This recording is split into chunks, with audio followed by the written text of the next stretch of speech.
The goods prices that were tracked were those of sunflower oil, brown bread, eggs, frozen chicken and maize meal.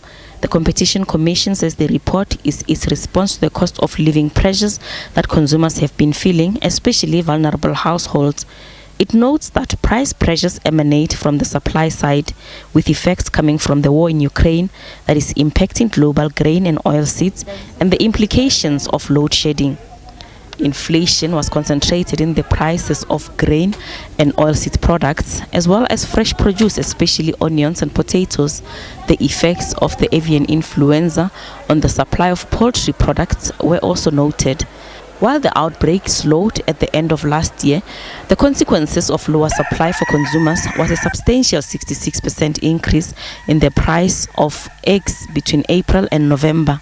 The avian flu outbreak led to a steep increase in the producer price of eggs towards the middle end, or from the middle of last year right towards the end. But at the same time, consumer prices responded with a lower price increase.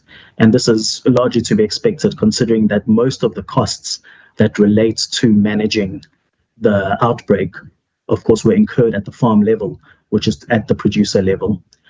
Right now, we have seen that the producer price of eggs has started coming down, and there has been a slower transmission at the retail level, but it is still present. And this might indicate a period where retailers are also rebuilding some of their margins, since the spreads imply that those might have been sacrificed in the avian flu outbreak period. South Africans have switched their main protein source to canned pilchards. The Commission says this has been evident in the jumps in sales volumes reported by the producers of the product. It says the most expensive source of protein per gram is beef, followed by canned pilchards, then chicken and eggs, while the least expensive is dry beans. We picked up the rising popularity of canned fish from the reporting, which was done by the listed entities that trade in canned fish and produce canned fish. And across the board, there have been these volume increases, which they report. So their revenue increased, but but because of the combination of price and volume increases. And it's those volume increases from which we did infer the increased popularity.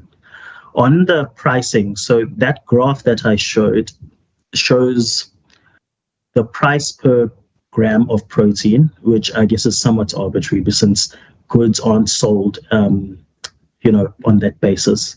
So of course, when you go to a store, you'll find your tinned fish, let's say it's 400 grams, and you might compare it to a packet of frozen chicken. And the canned fish, once it is packed and on the shelf, will be in that 400 gram form, will probably come out cheaper than the bag of frozen fish. Stats SA data shows that inflation for food and non-alcoholic beverages reached 5.1% in March 2024, the lowest rate in food inflation since September 2020. The Competition Commission, however, notes that risks to food inflation remain, with the water supply challenges in several municipalities, alongside the El Nino effect that will likely lead to drier weather conditions. Gloria Sefako Musi, SABC News, Johannesburg.